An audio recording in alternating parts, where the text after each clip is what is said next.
So how's everything going over there, Chris? Pretty good, man.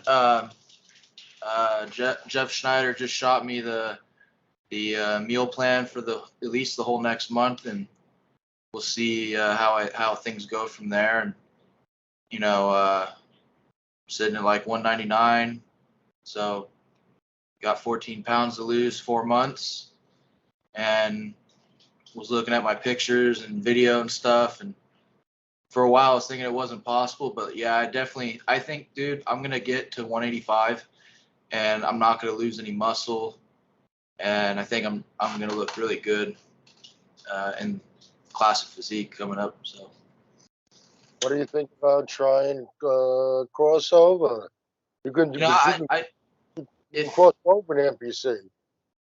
If I could stay in classic, I'd rather do that, because I don't think I'm a freaky bodybuilder enough to be in the light heavy and just dominate. Like, I think I would have some really tough competition there, and not to say there's not tough competition in classic, but the perk for me is coming at the top of my weight class, whereas light heavy I would not be. I'd probably be coming against guys who are easily 230 in the off season, You'll be somewhere in the middles. I think middleweight cuts off at 176 and a half. If I remember correctly.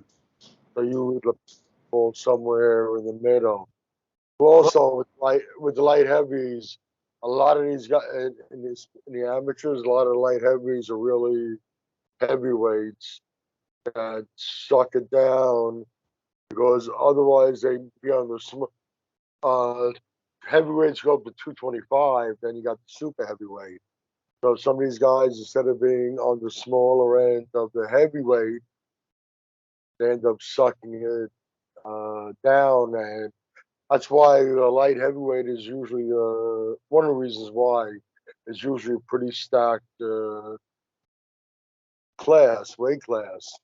Yeah, a lot of people kind of fall in that mass range, I guess. More than like super heavyweight, obviously. But yeah, but you're heavyweight right after it's 197 and a quarter is the cutoff, right? Then you're from light heavyweight to heavyweight. I don't know off the top of my head. I'd have to look at the website. And so now you're a heavyweight, but the cutoff from heavyweight to super heavyweight is 125. So you're on the lower end of the heavyweight, and you got guys up on the upper end of the heavyweight. That's a big difference. I think a lot of these guys, that's one of the reasons why they, on the amateur level, they choose to suck down and compete in the light heavyweight, and instead of being one of the smaller in the heavyweight. Yeah, so that's. Give it a shot. It'd be interesting to see how you stack up against them. Maybe, yeah. I'll think about it, man. I kind of just, I want to. It's been 5 years, and it is a good idea to test the waters there and see how I do. Like, I'm not disagreeing with that. In my mind, I kind of just want to focus on one thing. But I'll talk to Jeff, and maybe we'll just see how I'm looking, and because I still got 4 months to think about it. Think of this though. Like, I'm 5'7" and fully dieted down. I'll have probably just 18-inch arms, cold, which I think, and arms to me is a big factor, especially in the bodybuilding category. I think a lot of guys in that weight class would probably have 19s or 20s. Sometimes, I was just thinking about it today. Dorian didn't have the best arms. It's true. As bodybuilding, and when Dorian hit the side triceps, it was hard to beat him. Yeah. Well, you know what he did. He learned how whatever weaknesses you have, Just you learn how to hide them. He has such big fucking lats. The way he presses his arm tight down into his lats. You understand what I'm saying? It kind Absolutely. of stretched it out a bit, so it gave it the illusion of being a lot bigger, but it was basically flattened out, Even and his side it's just chest. yeah. Yeah, it's a great point. Uh, I think I'm just being critical on myself. But I mean, you all have weaknesses, and it's a matter of uh, doing your best to hide the way that ways to hide certain weaknesses. Like I said, with his arm, his arms were definitely not the best in the world, but it was almost impossible to beat him on a side triceps. Yeah, you're looking at the body as a whole, but the main focus is the triceps. And his looked damn fucking good because you learned how to hide the weaknesses. I just thought that you might do good in the might surprise yourself in a light heavyweight division. that's like you're based on kind of just what you see pictures of me. I mean, obviously, that's you wouldn't say it otherwise. All right. Or are you just thinking based on weight class strictly? Latest on Big Ramy. Did you watch? We got to talk about Big Ramy at least once. You watch Heavy Muscle Radio this week? Not lately. I have not. Yeah, Chris Aceto is pretty good in calling what the next move these bodybuilders are gonna make.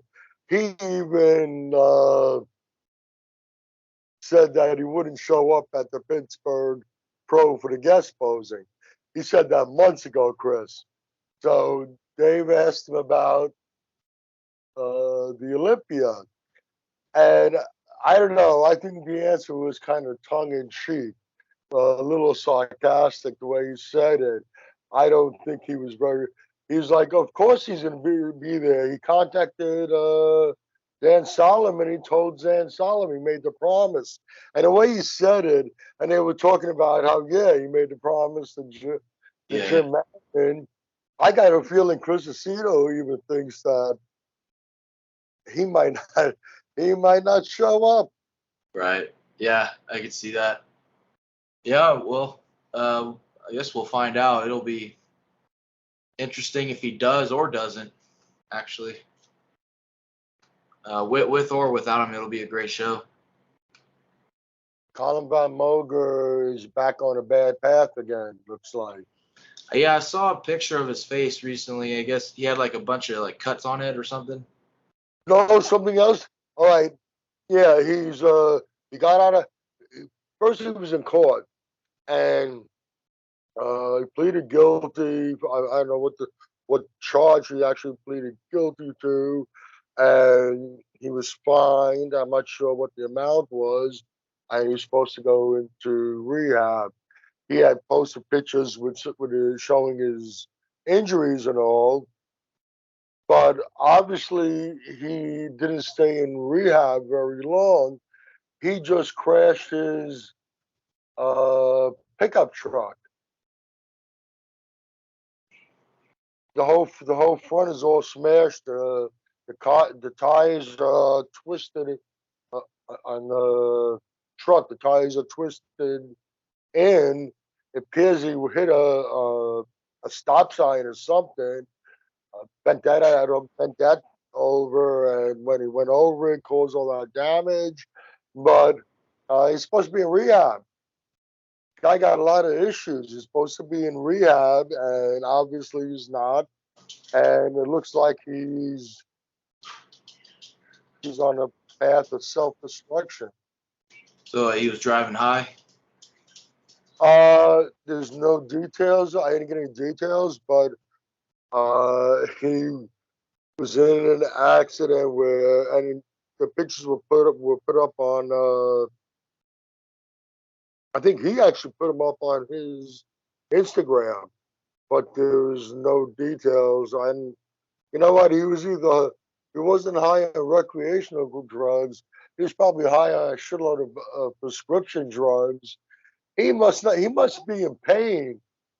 They cut, all those cuts all over him. So, his biceps stitched up across the biceps, a couple of spots, the legs. You see this big scar down his back along the spine. They had to do major surgery on him. So he's probably on some heavy duty painkillers either way. So whether he's doing the heavy duty painkillers or recreational drugs or even both, whichever one it is, he shouldn't be driving anyway. And if we check, you're supposed to be in. I think the rehab was part of the agreement in court. You're going to pay this fine and you're going to go into rehab. I never heard of anybody going to rehab for less than a week and then they're out. Doesn't look good. You see a lot of people like this in the past, anywhere, and that pattern he's following is he's just gonna keep going on his downward spiral until he has nothing left. He's gonna hit. I mean, he thought he hit rock bottom already. I guess there's still some more to find. I mean, once you I was watching another video, and the guy said, and he's very right. After you hit rock bottom, well, two things are gonna happen. Hit rock bottom, and you see the light, and you bounce back, and you fix things, or you drop even lower. And what's lower than rock bottom? Death. Yeah, I mean, it's sad. The guy has so many advantages. I know. He had a lot going for him. It's kind of like, here's a good example. Antoine Vaillant. I think I said it right. Yeah. I've been watching him for the last like 10 years or something like that. And you remember when he was young, he got super big, and he's putting out all these videos. He's winning shows or coming close to winning a lot. And he was over. And then all of a sudden he kind of disappeared for a while, and he came back and said he was struggling with like depression, and he was doing drugs. I think it was like cocaine, and like women and partying and all that stuff. And then he lost a friend of his he used to train with. It was one of the guys he was in one of his videos. It wasn't Juji Mufu, but it was like a smaller guy. I forget his name. But I believe he passed away. And then, anyways, Antoine just kept going down, following this bad path. And then he fucking came back. He bounced back the other way. And he's been on an upward climb ever since.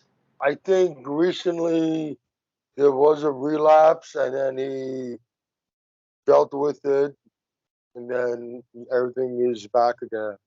Okay. At least he's dealing with.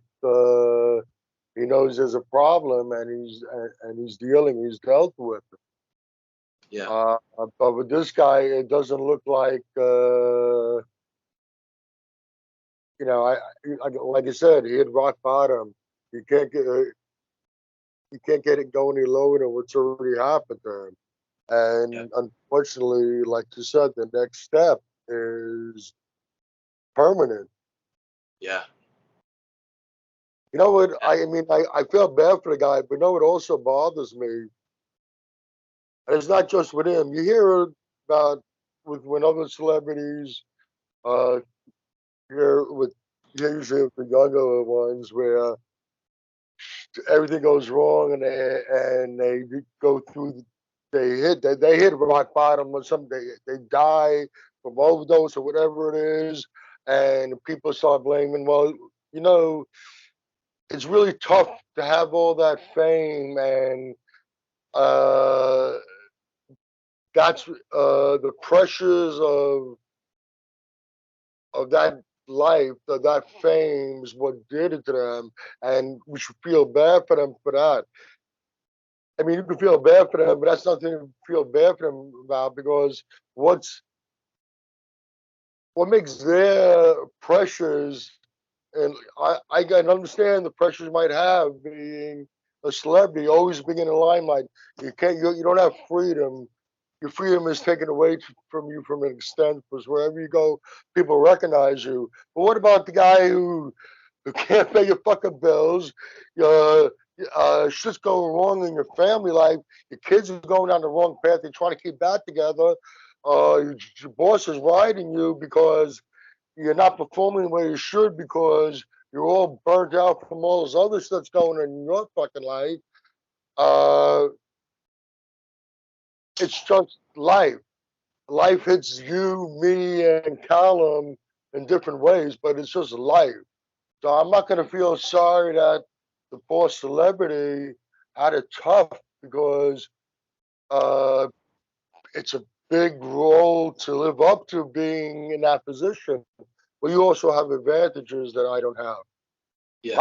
I got a lot of shit going on in my life also, but then again, you have advantages, and he has the advantage of it will be easy. It might be a lot easier for him to get help than it might be for you or me, Yeah.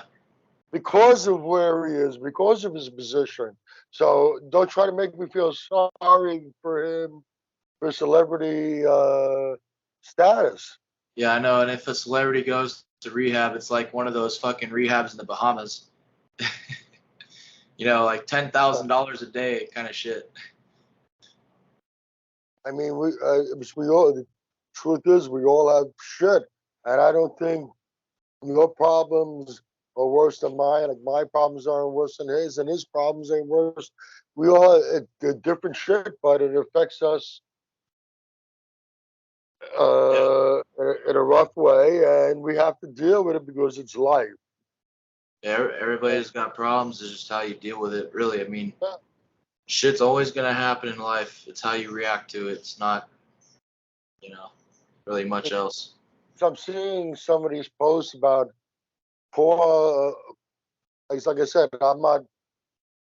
I do feel bad for what happened to him. I don't wish that happen on anybody, but it's poor Colin, because of all that fame that he has, all the celebrity status he has. It's causing all these problems, and it's life. Like I said, it's life.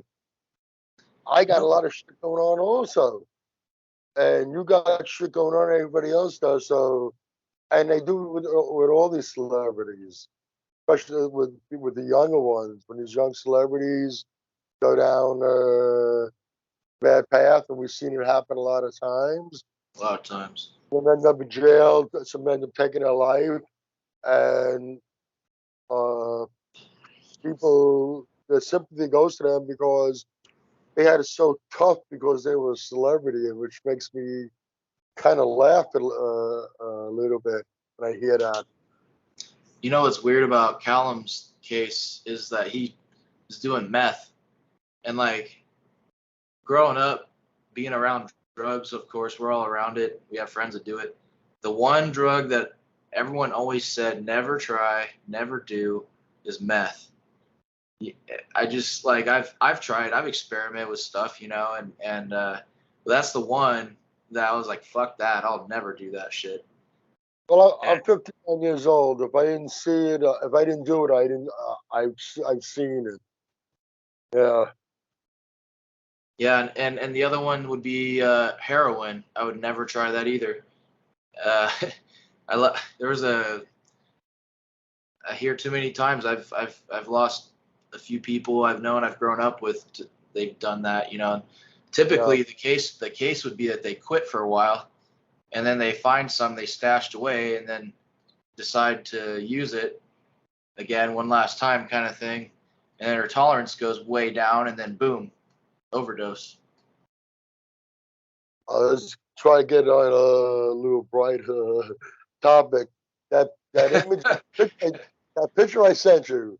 That you don't need protein for muscle to build muscle. You saw Yeah, that? yeah. Uh, Let me pull it glucose, up. glucose and glucose and mineral salt. I'm not sure who originally posted that, but it was put up on their Instagram. And I'm like, you're gonna have people that are gonna really start to believe this. That's so funny. And what's the list of foods they suggest that you eat? Oh, it's just all crap. I mean, it's just vegetables, not crap, but you know, it's just all vegetables. You got spinach soup, uh, potatoes, sweet potatoes, bananas, leafy greens, celery juice. These, What is H something? It's a glass. yeah, I don't know It's what the hell that is. something. I'm assuming it's something that you drink. So now you're This, trying to tell people you don't need to consume protein to build muscle. Protein doesn't build muscle. Where do these people get this shit from? we live in. I feel like we live in a time where people just make shit up, and unfortunately, they have a platform to spread their stupid thoughts. And then there's other stupid people who hear those stupid thoughts. They say, "Hey, you know, I'm not the only one." And before you know it, it's a fact on Facebook. And, I do believe that, and I think I did it also when I was competing. I think a lot of people are consuming more protein than they probably need. They'll Yeah. get the results with less protein, but Yep. that doesn't mean that you don't need protein. You need protein to build muscle. Yeah. And I think maybe some of these things come from when you look at some of these animals in the wild that grazes, like you have a deer and such. You see wild horses and everything. They're muscular animals and they don't eat meat. But I think it's there is protein in non-meat sources, right? Absolutely. I mean, So the vegan's what I number think one is going argument on, is what I would assume is probably going on with these animals. I mean, the bodies evolved a certain way, and they're able to take those same proteins. Our bodies won't be able to do what their bodies are doing to it. I so the mean, I'm way. not this guy, but that's why that's what I'm assuming. Was you have these wild animals that are non-meat, of strictly grazes, and they have lean muscle. So they have to be the body has to be processing. I would assume these nutrients that they're getting from what they're grazing differently. So Whereas whatever protein they might be getting from their food sources, the way their body metabolizes, utilizes it, however you want to say it, is is different and it's adapted, and that's why they have muscle. But we're not those wild animals. We're a human being. But just because you see it occur someplace else in nature, I don't think that doesn't necessarily mean it's going to apply to a human.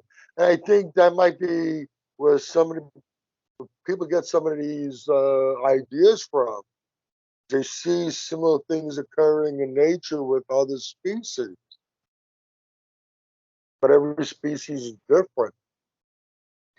yeah, so the way that I understood it was that the herbivores have a longer intestinal tract and the meat eaters have a very short intestinal tract, and we're somewhere right in the middle. And you know, they've proven time and time again that fat and protein is what works for us the best. And it relates to your glucose levels, blood sugar. Having stuff that spikes your blood sugar is just proven to cause all kinds of health problems. That's why the Egyptians always had heart problems, because their main diet was just carbs. That's it, and Yep. not much fat and not a whole lot of protein.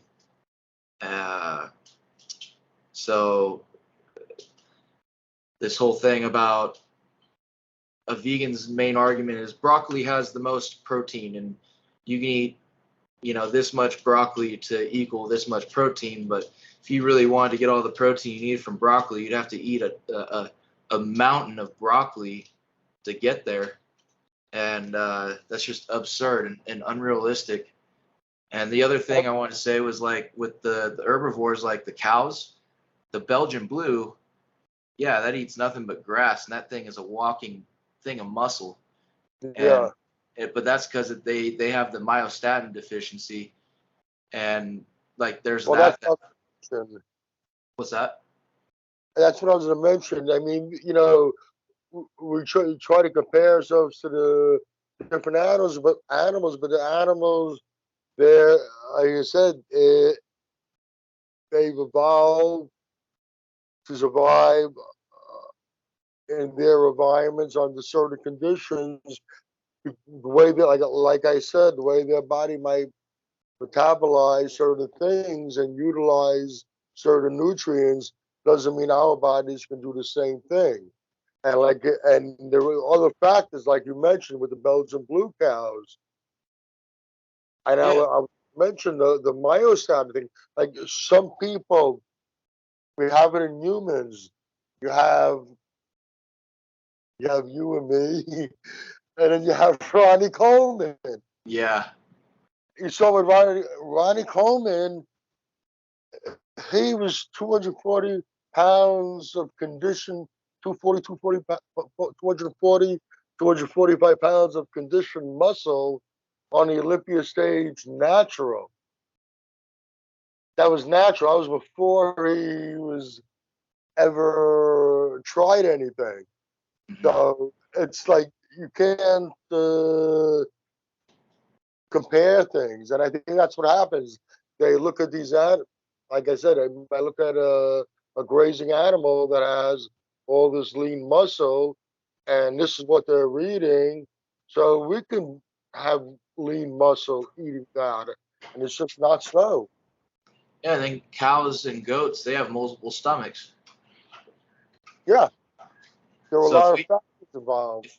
if we had 2 or 3 stomachs, we could digest the shit out of our food before it ever gets to our intestinal tract, and then probably absorb it way better. But we don't. And the other thing that I remember, like reading a study, was your body type. So like you have endomorphic, mesomorphic, and ectomorphic. And endomorphic has the longer torso, shorter arms and legs. Mesomorph is in the middle. Ectomorph is a short torso, longer arms and legs. And then you got the metabolism characteristics that are associated with those body types, right? But the thing was is that they were talking about the length of the torso, and the endomorphs typically have the longer torso, and they have larger organs, longer intestines, and therefore they also produce more growth hormone than testosterone. Whereas a mesomorph, being in the middle, they got both, but not an excessive amount of growth hormone, because an endomorph can grow like easy. They can. I'm Yeah. more endomorphic, and I could eat barely anything and I could still be huge. Whereas someone else who's an ectomorph, they need to eat everything just to be skinny. Okay. And then so you got ectomorph, they have the shorter torso, they produce more testosterone, but way less growth hormone. And then of course, the way you absorb your food follows into those characteristics with what kind of intestines you have genetically. I mean, there's so many factors that go into how people digest food, how they absorb food.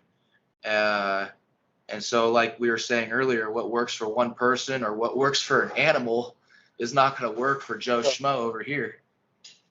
Well, I always believe that a lot of nutrients that we take into our body end up being passed through it. I remember might gross you out a bit.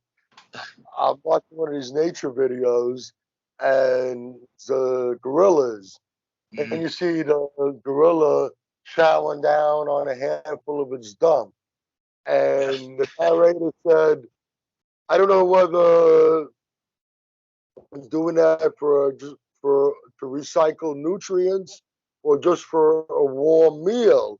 But I'm thinking, uh, the nutrients in it. A lot of the nutrients that we are consuming, actually, gorillas are close to us, uh,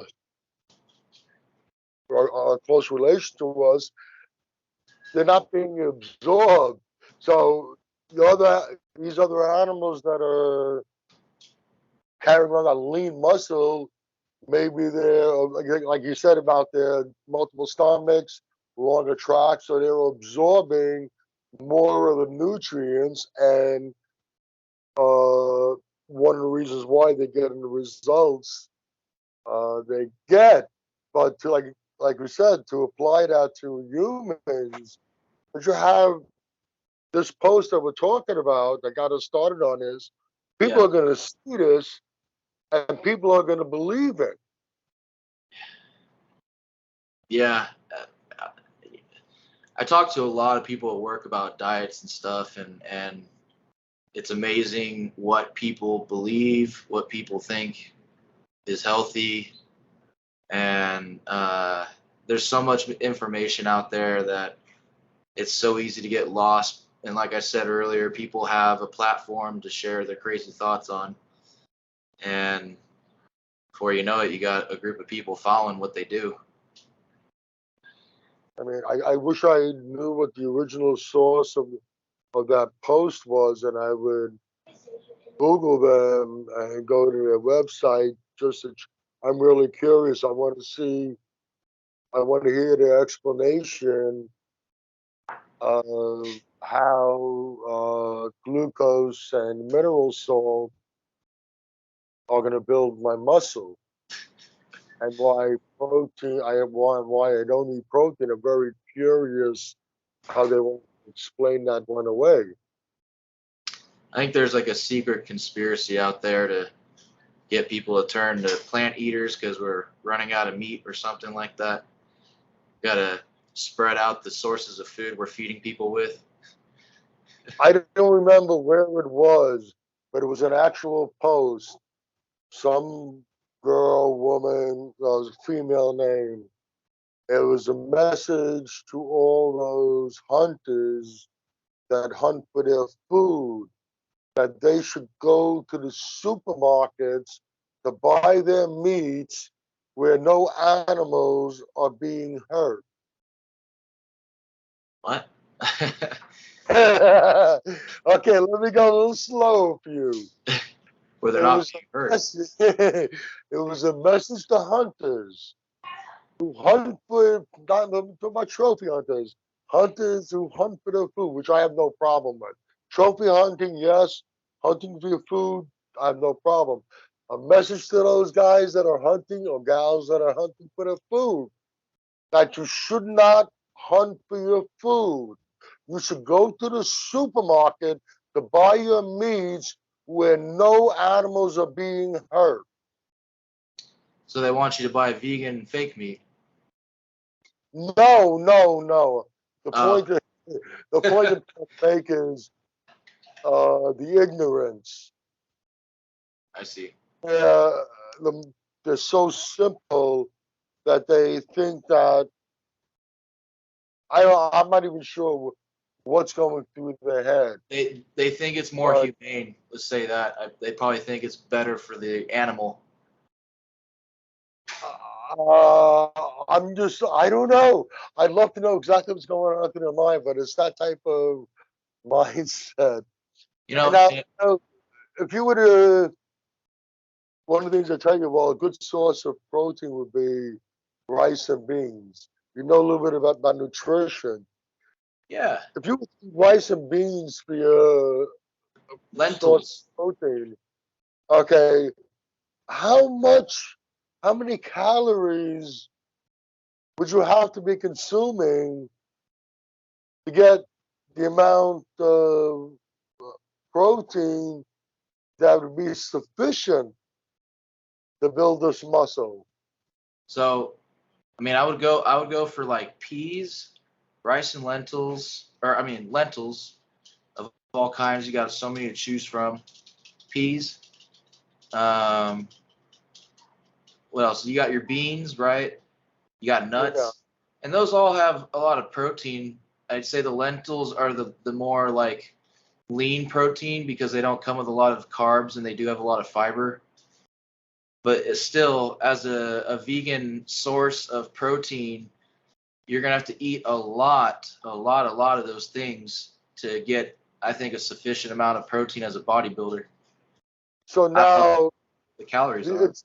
it's going to up your calorie intake Yeah. a lot. Am I correct? Yes, and I think that's why you typically see a vegan that's not totally ripped. They're always carrying some kind of water or like like a flub. Uh, Love to see that hard conditioning. no, uh, what's funny is I saw this magazine at the store and it was like pushing the whole vegan diet thing, and on the cover they have this vegan bodybuilder. I've never heard his name and I didn't recognize him, but it was hilarious because the guy, you can tell the guy's on steroids, like without a doubt. But like he's big, but he's just watery big. He's flubbery big, and it's like vegan big. It's like he eats a lot of carbs in his diet. You can just tell. But like he's trying to Yeah, pass off as a bodybuilder, and it's like you'll never be a bodybuilder in shape with that diet. You never will. even using gear, that Yeah, diet, with that diet, you're not going to have ultimately the same look as someone who is consuming meat. the guy looks horrible. I laughed, dude. Yeah, but so I guess we both agree that, I mean, we probably could get enough protein, build muscle on that type of diet without eating meats. But the amount of food, just putting, you know what? I think the increase in volume of food would be so dramatic that in itself would turn me off. I mean, I enjoy eating. I like to eat, but to get some sufficient amount of proteins from that type of diet, you're gonna have to, the volume of food is gonna have to be way too much. Yeah, absolutely. Out the window with that. I mean, let's just, like I said, rice and beans. Let's take rice and beans for example. You're gonna have to have huge portions of rice and beans to get adequate amount of protein. The amount of extra carbs you're putting into your body. What are you gonna do with all those carbs? Can you imagine how the digestional tract would be? Like how off the bacteria enzymes would be just on a vegan Yeah, diet, and like tons and tons of beans and like rice and like leafy stuff. Like I feel like it would just ferment in there, and just you'd be farting all day. It just smell like rotten yeah, cabbage. yeah. It wouldn't be a pleasant scenario. I mean, there were a couple of pretty successful bodybuilders that they refer to themselves as being vegan, but what's it called? You don't eat meat sources, but you'll drink milk and you eat eggs. You have the dairy sources. Pescatarian. Was it octo-vegetarian? There's a term they use for that. They used to use for that. I don't know if they still use it. I can't remember. Now, if you're one of those, it's a different story.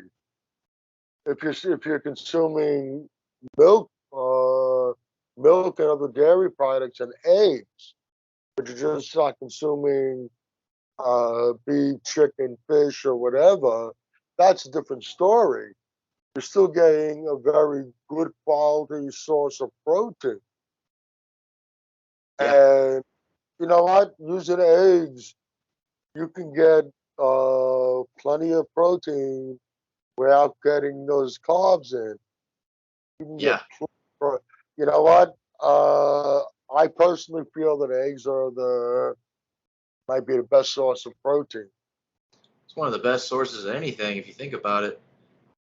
I mean, it's got a rare mineral called selenium, however you Yeah, want to say it. I heard a doctor pronounce it as selenium once, but we could be wrong. But I mean, eggs have a ton of that. They got all kinds of vitamins and minerals. It's like, I mean, it's a little thing that starts life. So it's gonna have, that, yeah, that was my whole thought process. Life comes from the egg, yeah. and how much better can you get? How Uh, much better can you get? and you know, because especially since I work at a grocery store, I work at Whole Foods. Been there for 15 years or whatever, and I look at all the products all the time. I read the ingredients of everything. I see it all, and all those pre-made vegan meals that they have, like in the frozen aisle, Yeah, or maybe in the pasta aisle, like where you can cook something with water, even cereal. All that stuff, when you look at it, it's like it's mainly derived from soy, from wheat, uh, and what else? Corn. Okay, those are the three main sources of ingredients that you see in all these vegan products, and that's like the number one GMO crop that they just mass produce and grow, and they make all kinds of stuff out of it. And I just think that they're just trying to feed the general population with that bullshit and make them convince them that it's healthy. maybe I'm overly fearful, but I don't think so. I I mean, for most men, we don't. We unless we have uh, some health issues where it could be beneficial. We don't want to have a diet high in soy products. Yeah, dude, this one guy came in. He was like, I had to bite my tongue. He came in looking for soy milk. And the guy he was pretty overweight, but he had like, dude, he had gigantic tits going on, and he was like, "Where's your soy milk?" I wanted to say, "Hey, what you want to try? Some coconut milk instead, something." But I could tell Let, the let, guy he went, got the soy milk, and then he went to like the fake meat fridge and was going through that, and I was just like, God, his diet must be like 70% soy. I see guys that are on the slim side that look like they don't look like they have freaking boobs. They have freaking moves. It's like a small chested woman who never wore a bra a day in her life, so they droop.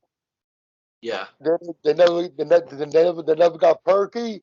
They droop. They're not big. They're on the slim side, and they got moves. And I'm totally convinced that it's because of the diet, what people are eating these days. yeah. You got all the plastics and stuff, like microplastics in the water. You got so many factors that like downgrade the male's testosterone production, I think. And now we live in a society that's so easy to be a lazy piece of shit and still earn a good living. And whereas back in the day, if you were a lazy piece of shit and you weren't rich, you're probably gonna die. Let me ask you, because you probably know more about it than me. But you mentioned about the testosterone level. Doesn't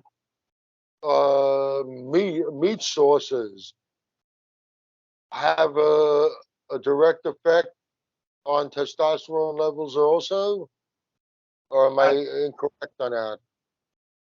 I don't know like directly or scientifically, but I'm just going to lean towards yes because it stimulates the protein synthesis or supports it, keeps it going, and you need testosterone to build muscle. So I'm sure they kind of work off of each other in a way.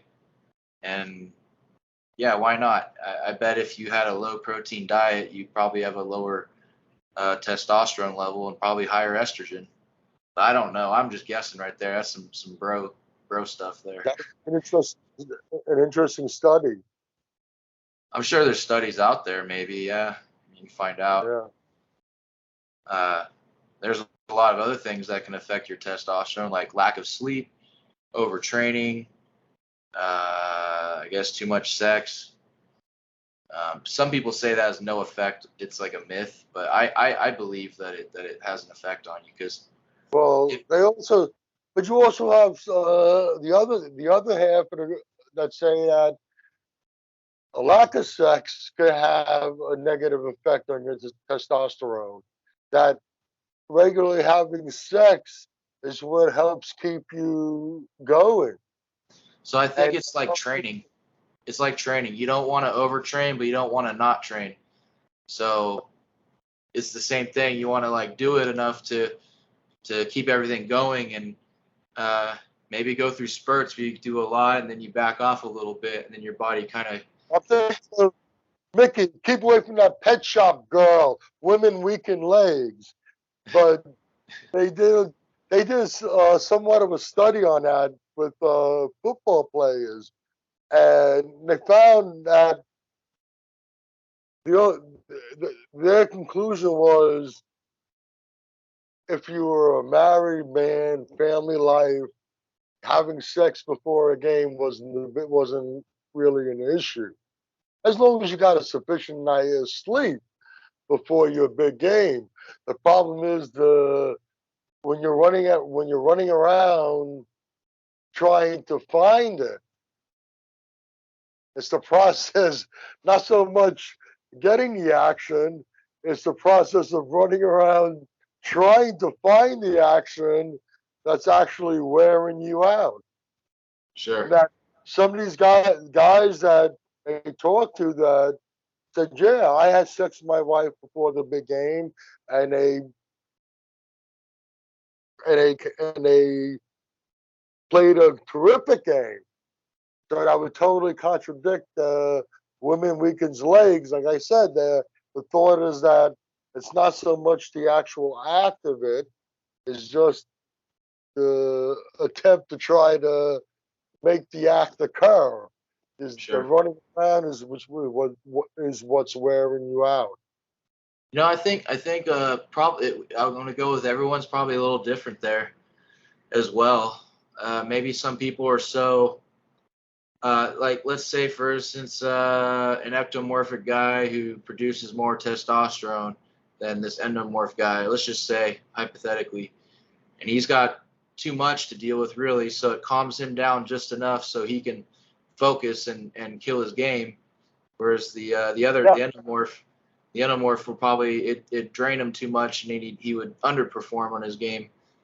Let's just say, because for me, like you know, especially if it's leg day and my wife and I are like thinking about it. She's like, "Is it leg day?" I'm like, "Yeah." She's like, "All right, never mind." Because like I know, I mean, any time I'd be working out, really, it would dull my intensity because let's just say it's not even related to your testosterone levels. Actually, I want to bring up the fact that it releases a hormone in you. I forget what it's called, but it actually relaxes you, and Okay. and that's why like typically people do that sort of thing and then they pass out or go to sleep, or like it's like the I funny mean, scenario you see where the guy's snoring in a second. the truth is, if you do legs, if you work legs hard, if you work them where they're supposed to be worked, not only is it physically draining, it's a freaking a shot to your central nervous system. Yeah. and that's just going to sap all the energy right out of you. I just did legs before this. Yeah, I mean, the combination of the act, just the physical effort that's put out, and the toll it takes on the central nervous system. It's gonna yeah. You're not gonna want to have any sex afterwards. You're not I gonna will. want anything. I will by the end of the night. Okay. So I See, guess we both can agree about the protein thing. I was gonna ask the guys on Saturday, but let me ask you now. I just did a video. I've done a few videos on the mindset. I just did another one, and what really annoys me a lot of times is when I hear a bodybuilder being interviewed, and the interview be like, "What place are you gunning for? What place should you be satisfied with in this show or that show?" And you'll hear top 10 or top 8, top 5 or whatever. You know, in the back of my head, I'm saying to myself, what the fuck are you going to the competition for in the first place? You know, I competed in full contact karate for 8 years when I was younger, and I competed for 4 years with the bodybuilding. Through all my competitions, through all my training, and when I showed up show day, whether I was fighting or I was on stage posing, my training and my when I showed up on that day, I came to win. I trained to win, and I came to win. Whatever the outcome was, ultimately, really is not the point. Uh, I trained, and I came with the intent to win. And this way, now I can leave saying that I did all I could do. There was nothing I couldn't do because I trained to win. But yeah, when you have that attitude, when I hear these guys say, "I'd be satisfied with this place or that place," they're not. I don't care what they say. They're not training to win, and that's going to affect the outcome. One last thing that I'm let you get in here. I remember. I don't remember which Olympia it was. It was a press conference, and Bob Chicarilla goes to Jay Cutler. uh-huh. I tell him, Jay, you think you can beat the champ? And Yeah, Jay looked at him like, are you out of your fucking, the look was like, are you out of your fucking mind? And the response was just a emotional, and an emotionalist. I wouldn't be here if I didn't think I could. And that's the mindset that everyone should have. And I'm really bothered when I hear these guys say they're going into a show hoping for this place and hoping for that place, and people knock Nick Walker for saying he's going to win the Olympia. I give him all the fucking credit in the world because he's training to with the mindset of winning. He's training with full intentions of winning. He's going to show up on that stage with full intentions of winning, and that's what he's supposed to do. What do you think about this? of course. It's like Ricky Bobby says, man. If you ain't first, you're last. And I think it's the later generations don't have the work ethic our the earlier ones have had. And again, I think it's because we live in an environment where people can be lazy and get away with it. More technology we have, more people can just work from home. You got people just glued to computers all day, just clicking buttons and not doing anything, and then eating a bunch of carbs. But yeah, back to the mindset that you need to have the mindset of winning if you're going to do something, especially like a bodybuilding competition. Like, would you go into a basketball game thinking, I want to come in number 2? Yeah, Yeah, you're going to lose. yeah. If you Everyone, think, go ahead. if you're not striving to win, then don't do it at all. Yeah. I mean, ultimately, you have no control over the final decision. The judges are going to decide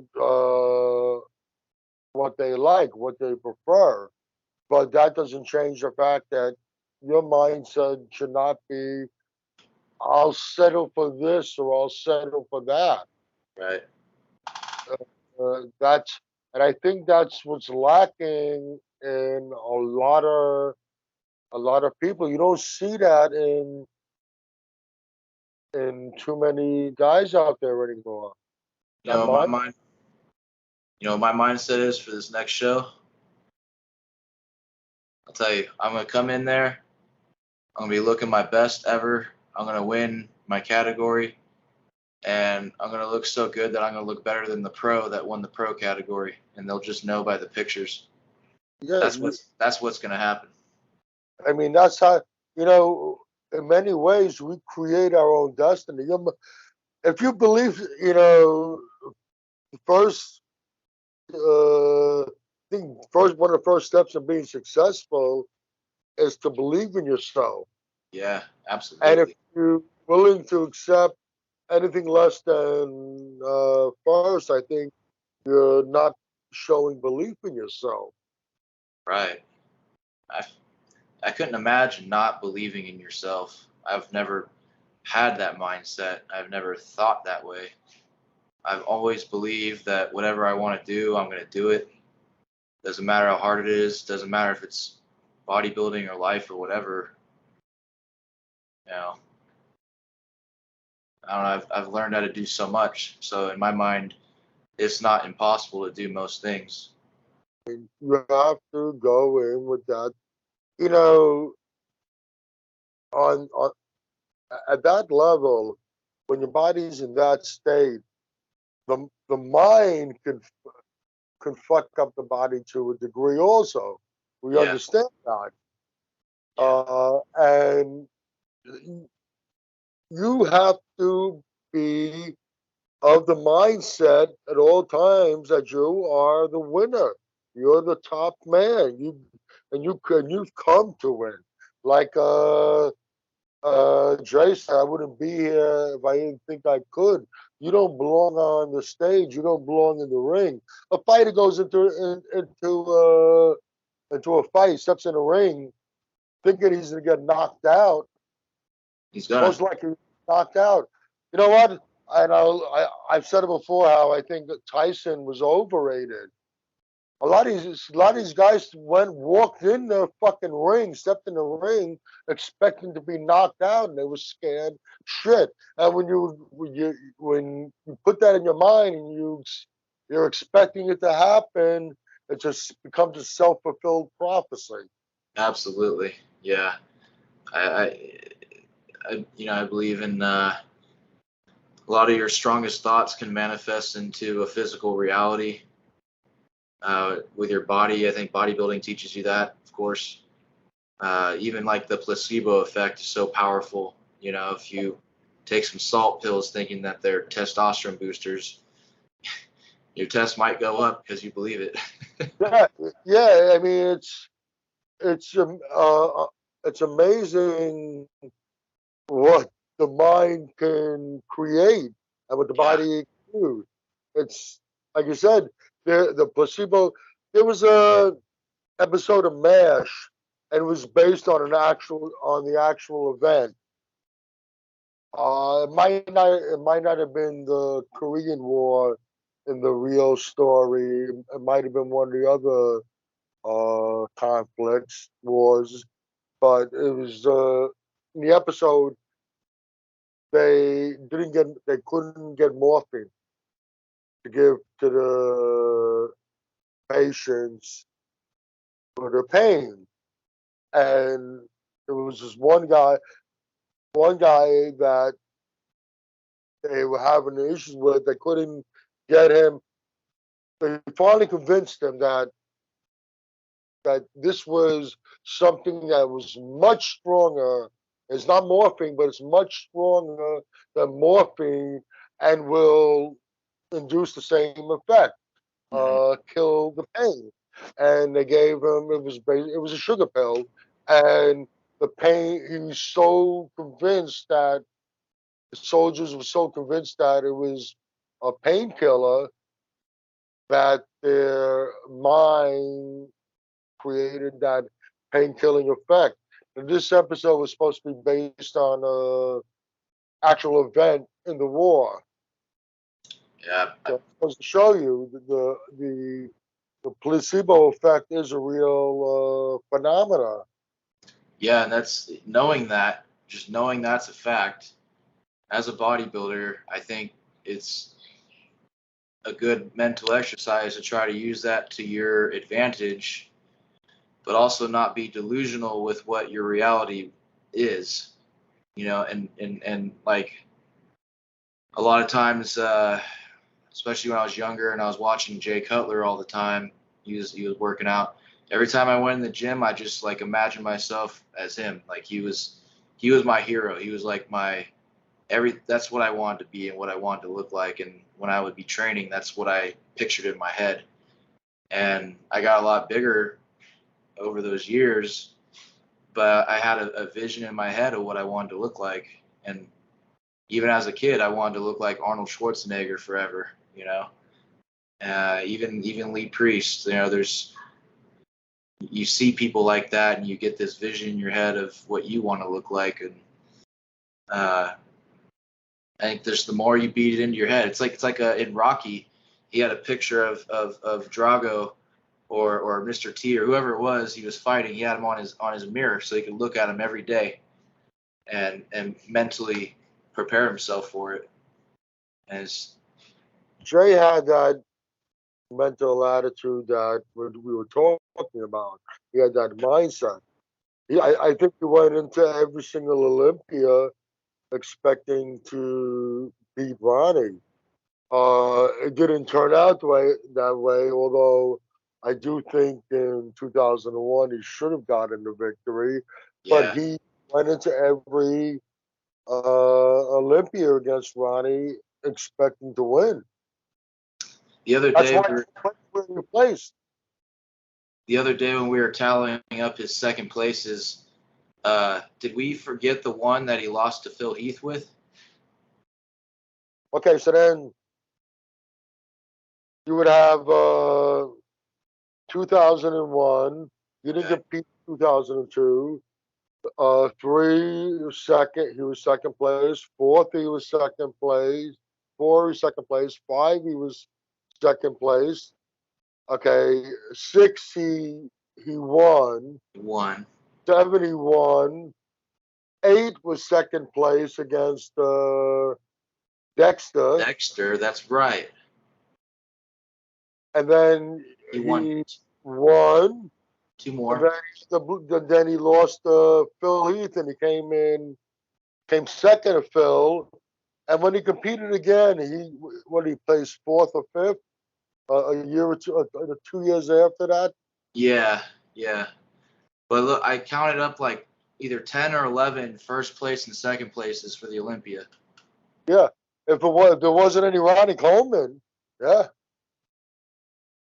So I mean that right there, he pretty much is one. He's one of the best ever. It's really hard to pick apart Jay Cutler. Yeah, I always use that as my argument that if Ronnie wasn't there, was when you look at it, it was Ronnie and Jay, and everybody else was a few steps behind them. Yeah. It really wasn't close. It was those two were separated from the rest. Yeah, and like for both those guys for being as big as they were, I think Jay kept his stomach more in check towards the end versus Ronnie Coleman. His stomach just kind of went out of bounds at some point and there was no return. Well, he never had the greatest abs. He always had, and it got worse as he got bigger. But he always had that set. He always had that the way his abdominals were structured. He always had that separation from right to left, a little wider than most. It was a little. but it was always there, and then you saw what happened as you got bigger. Yeah, it got a lot wider, a lot. Yeah, They say it's like a natural, basically like a natural hernia without being a hernia. yeah, It's just the way your abs are put together. yeah. I've seen that with a few people, and it's just genetic. It's something genetic, but the added size and the things that they do definitely don't help the situation whatsoever. And you think about Cutler's waist throughout his whole career, it did not really get any bigger. I mean, the last Olympia he won, No, it was completely tight, like it was back in the day. yeah, you know what? And in 2001, it might have been a little smaller, but like you said, he did keep it in check. Basically, kept it in check his whole career. That's impressive. It's something that even I've let go a little bit, and I can tell it's not as tight as it used to be. And I remember when I was a kid, my grandpa would always say, always flex your abs, always walk around with your stomach sucked in and flexed all the time. And I had that Yeah, beat. I did it so much that it was actually hard for me to relax my stomach. And yeah. I remember reading that in one of the old bodybuilding magazines. I forget who it was I was talking about it. One of the things you do is just constantly hold. That's gonna help train you for when you're on stage. yeah, Don't get so your abs don't get too relaxed when you're on stage and between shots or when you just not talking about just standing there. That's what annoys me also. These guys, they stand when they're waiting to be called out. They're standing there just relaxed, chit chatting away. Look at images from back in the early '90s, how those guys were standing when they were waiting to be called out. They were standing there with their bodies in a front relaxed pose. Everything was being held nice and tight. You don't see that anymore.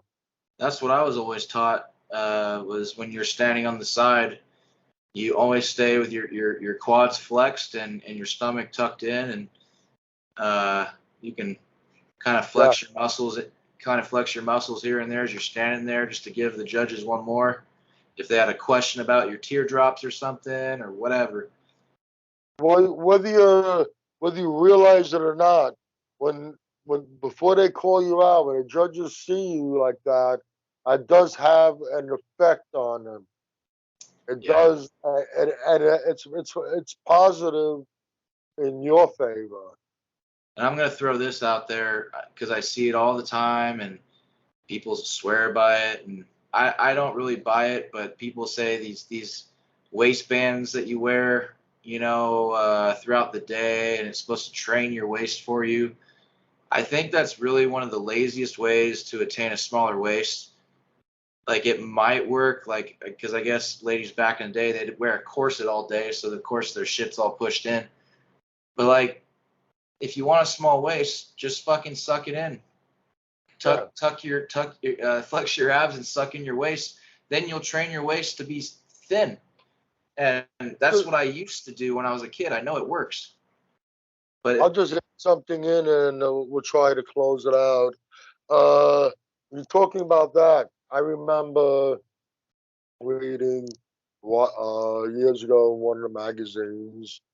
It might have been a video I was watching. Talking about Frank Zane and Franco Colombo, mhm, and they both had good abs when they yeah, were in condition. They both had good abs, and we know the kind what Frank Zane did for his abs. But Franco Colombo really didn't do any ab work. He just held his abs really tight all the time, and he held his abs very tight with all his exercises during his workout, and that alone developed his abs. And you see some of my contest shots, you see my abs, you see how tight my abs are. how defined my abs are. I didn't do any ab work whatsoever. Well, I think I that's a didn't do. genetic thing there. I didn't. I remember my second show. I weighed in the auditorium. Now I'm like a quarter pound over the fucking bantamweight, and they're telling me go to the bathroom, try to pee. Maybe you can make bantamweight. So I'm in the bathroom, and somebody that was out there in the audience is in the bathroom, and he goes, "Man, I gotta ask you, do you do any of your ab work?" And I said, "No." He goes, "Motherfucker, I told my girlfriend that fucking guy probably doesn't do any ab work either." I'm under the total belief that if the abs respond much better than any other muscle group. Your abs respond very easy to stimulus. So if you're keeping them tight all the time and you're keeping them very tight during your exercises, I totally believe that alone is enough stimulus to develop the abs. And you don't want to overwork them either, because it's a muscle. You don't want them to grow too big either, right? Because And you don't want to pull a hernia either. yeah.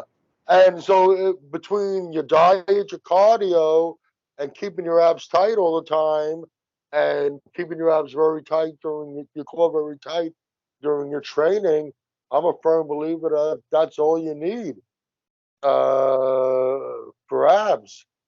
I think it could apply to some people because it's kind of like calves. You know, some people don't have to do shit and they're amazing.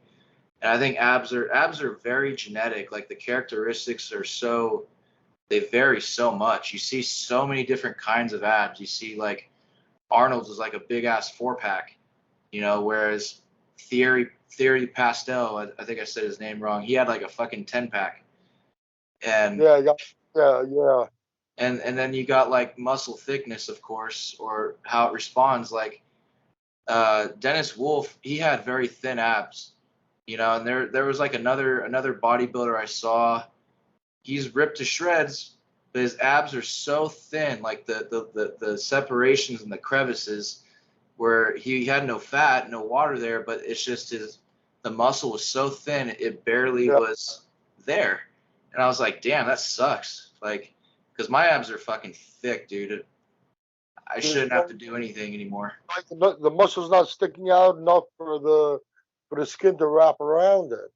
Yeah, and then you see that sometimes with people's legs too. They're diced to the bone and dry, but then there's just no separation. All So right. you ever, I mean, you've seen that with some people, some bodybuilders. Yeah. Uh, well, like I said, that I think in some cases, I think I was guilty of it a lot. Also, we need to stop the leg work before a good 5 days before Yeah. competition, Yeah. and I think you should stop. Right? If I was to do it all over again, I would stop cardio also. If you maintain your diet, do everything else properly, maintain your diet proper, 2 days or 3 days without cardio is not going to harm you. But I think it does have an effect on the way the legs look. What me and Jeff did is when we stopped the cardio, we just did posing for cardio. Yeah, I think the actual, even if you're only walking, I think that helps prevent the legs from coming out when otherwise they would come out better. And I would, if I was to do it over again, if I was to compete again, I would definitely cut out the cardio at least 2 days before Yeah. competition. Yeah, That, and that might be the mistake some or a lot of these guys make. oh yeah, for sure. I see people do it all the time. The kid who got fifth place at the Olympia, he was doing tons and tons and tons of cardio leading up to it, just draining himself, and he looked flat at the show. Still got fifth place. Yeah, that's another thing. You flatten out because you're not going to be able to. You won't be able to replenish your glycogen storage enough. But like they said, also, I do think that it has an effect on your legs Yeah, coming out, yeah. and the legs need that little bit of rest. Otherwise, then you're not. I think that's one reason why you see some of these guys that have really good conditioning, but for some reason their legs don't have that separation, and I think that could be a factor in it. I know for a fact, like when I train legs during the week, if I'm gonna snap some pictures, if I'm trying to take a picture of my legs, like even 3 or 4 days after my leg workout, they're still not back to normal yet. They Yeah, still got their like their little jelly type uh, situation, and then by like day 5 or 6, they're getting pretty cut again. But usually it's time to train legs on that day again. So I could see not working out your legs for at least a week. I'm sure that's what I did last time too. yeah. The legs aren't like other body parts. It's the Uh, same with when you're pumping up to go on stage. You don't want to do anything for your legs. I think people do too much pumping up also. Yeah, they do. They do. The only thing I Like, do is push-ups, and like I'll find a bar and hang from it and do like some back rows. what I think is the best thing to do to pump up? Hmm, Run through the poses. sure. Just run through the poses. Because you don't realize you can deplete your glycogen storage somewhat also, which will have an effect on the way you look when you're on stage. I heard Dave Palumbo talking about that also. He tells his athletes, I see a lot of people, and I'm guilty of it myself. I've done it myself. Spend too much time pumping up, waiting to go on stage. Oh Get my better. god. I can't tell you how many fucking shows I've done where they're backstage and they say, "All right, so these numbers start pumping up." And they miscalculate stuff and we're waiting for 30 minutes, 45 minutes. It's like, all right, I've pumped up and lost my pump now. I'm freezing because it's fucking cold in this hotel venue that you chose. And And now I got to pump up again. muscles, and you depleted your muscles. Yeah, I remember that. Sometimes, man, it would piss me off so much and it almost ruined my whole mindset. All right, I think we went a little longer than I expected. I'm still working, doing a 6 day week. It looks like I'll be doing it forever now. It's so short on people. Usually I'm off on Thursday, and I have much more time to take care of other things. And I still got to cook, get my cardio done. I thought we had a good one today. Yeah, dude, that was a great conversation. We went on a lot of cool tangents and talk about some cool stuff. What do you want to label this?